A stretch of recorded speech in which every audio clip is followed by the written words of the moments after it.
You got it. Teamwork, like Voltron. Mm-hmm. We are 2 arms making a head. We don't have any legs. Hey, I'm Joaquim Santos. And I'm Lauren Montgomery. And we are the executive producers of Voltron Legendary Defender. We're gonna attempt to build this Black Lion head Lego. We'll see how far we get. Not very far, I'm guessing. So, okay, you find the pieces and then I'll put them together. I'm not even gonna This is how we do it. Put that guy right there. Settle, executive producer.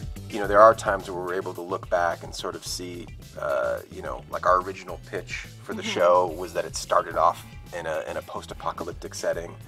And so, you know, when we pitched that version, we can look on this nostalgically now, but, you know, the development exec at DreamWorks was like, how about not post-apocalyptic from the outset? And we were like, huh, that's weird that he would say that, but totally the right decision to make. We knew where we wanted to head kind of early on, but then as things happen and as shows progress, we started to realize that our visions were not the only visions going into this show. And so where we thought we would end up was not always exactly how we were going to end up. So, you know, we just kind of went with it, rolled with the punches, and ultimately when we got close enough to know that the ideas we were coming up with were probably going to be the final ideas, that's when we start sweating and start trying to think, like, is this the right ending? But ultimately we felt pretty strong about what we were trying to do. You know, the interesting thing about a show that runs this long is that the characters kind of evolve naturally over time, so they kind of find their voices, and you kind of have to let the story kind of lead you along as well. So there's a bit of that as well. As we start season 8, we're definitely going to have to address the mysterious Altean. We try not to, you know, throw away story points and just be like, don't think about that. So for sure we're gonna see it again, and I think it'll definitely be a huge player in as far as the direction that season 8 takes. I have no idea what I'm doing here officially, by the way. I think there's these 2 little nuggets. So they gotta go on here. There we go. All right, thank you.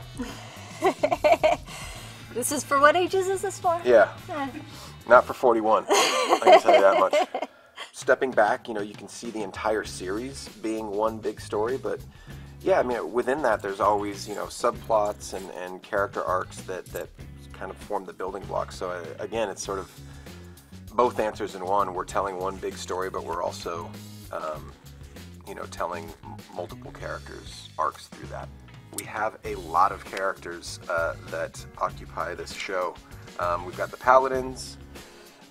We've got characters that are still returning that are sort of more on the antagonistic side. We've also got the MFE pilots, which we were really, really excited about to introduce. But, you know, they played, I almost want to say, more of a representation of Earth and Earth's struggle against the Galra.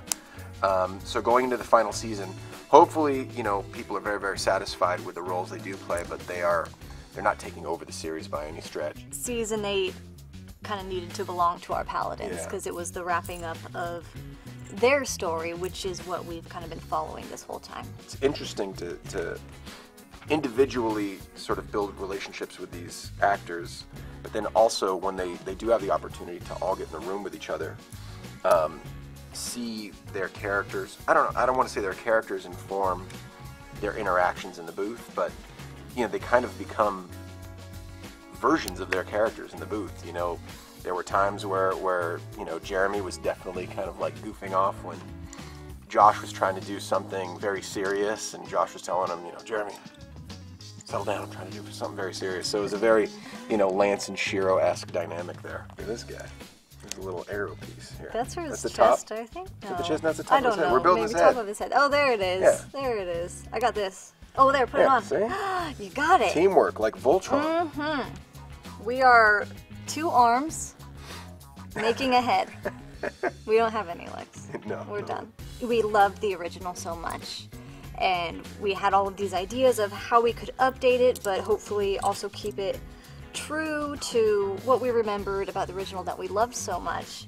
So just coming up with those ideas and brainstorming, we had like a big long like text message chain. Right. I remember looking through our old texts and seeing that Hagar being Lotor's mom was Joaquim's idea, and I was very angry that it wasn't my idea.